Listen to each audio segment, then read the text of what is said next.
When I was a kid, Friday nights used to be the funnest night of the week. Sleepovers with friends or staying home and watching great TV shows. But in my 20s, I began to dread Friday nights because that's when I felt the most lonely. If you're wanting a way to recapture your weekends and not feel as lonely in life, don't miss these 3 practices you can start right now.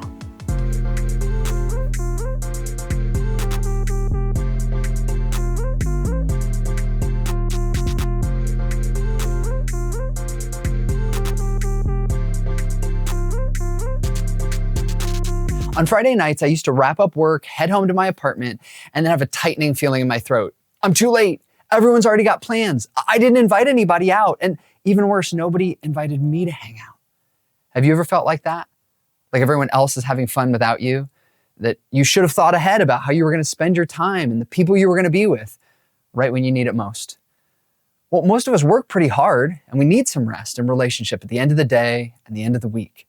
So how do we get that? Most of us have one big problem. We're not planning ahead. We might be great at planning a trip in a few months or a project at work, but we're not thinking ahead about the renewal and relationship we put into our own lives for our own health and enjoyment and freedom. The good news is that it's not too late. You're not destined to be alone every weekend or never feel rejuvenated and freed from your loneliness at home by yourself. In fact, there's a few practices that have been helpful to so many people, including me, to find joy and God's refreshing presence and sweet relationships with others. Let me share them. 3 practices for how to use your schedule and plan ahead that have helped me and will help you too. First is a life-giving list. What refreshes you? What brings you life? Have you ever thought of writing those things down? That's the essence of the life-giving list, promoted by Australian author Steve Cuss. Simply fill a sheet of paper with a list of people, places, and activities that give you life.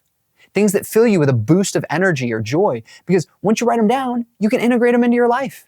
In Steve Cuss's words, then we will trip over the goodness of God in everyday life.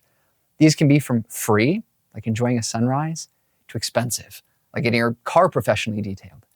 They can take a few seconds, like scratching your dog's ears. Or they can take several days, like a hiking vacation to Colorado. For example, I have a friend who's included eating cinnamon gummy bears on his list. He literally keeps some in his desk so that throughout the day, when he has a break, he can thank God for cinnamon gummy bears. But this list should also include people you find life-giving. Like I included my brother because he cracks me up. These practices grow our intimacy with the God who doesn't just use us, but he loves us.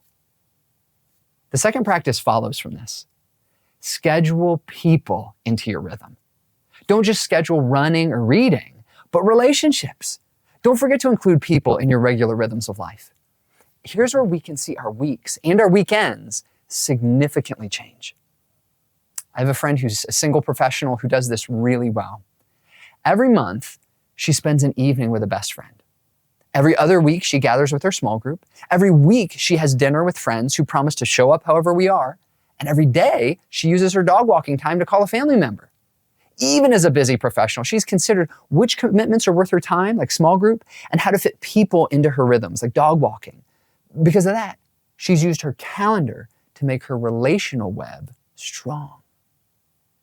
The third practice is ancient and powerful, keeping a Sabbath. Did you know that God has built you to take 1 out of 7 days in order to stop, rest, delight, and worship? For most of my life, I never built this into my rhythm. And because I'm a pretty anxious and highly motivated person, I would overwork myself and then crash into unhealthy habits. But after committing to a weekly Sabbath, I can actually look forward to my special day with God, whether I'm spending much of that day with people I enjoy or sometime alone. Jesus practiced the Sabbath, and God literally built this into the fabric of our world for our good. So we don't have to think about our weekends as, what can I binge now that I don't have to work? But can ask, how can I enjoy God deeply now that I have space to rest? I think these 3 practices will radically change your weekends if you'll let them. So what's your next step? Pick one practice of these 3 and try it this week. Pull out a sheet of paper and start your life-giving list. Commit to calling a family member while you walk your dog. Or actually take a Saturday or Sunday fully off to spend with God and people so he can renew you on a Sabbath. Let us know in the comments here on this video or socials how it went, because we love hearing from you and how you're getting God's renewal and relationship. And as always, jump onto binman.org and jump onto our newsletter so you can get behind the scenes, what's happening, sneak peeks to what's happening, and first access of resources that'll help you find your next step in your spiritual life. Thanks so much. God bless.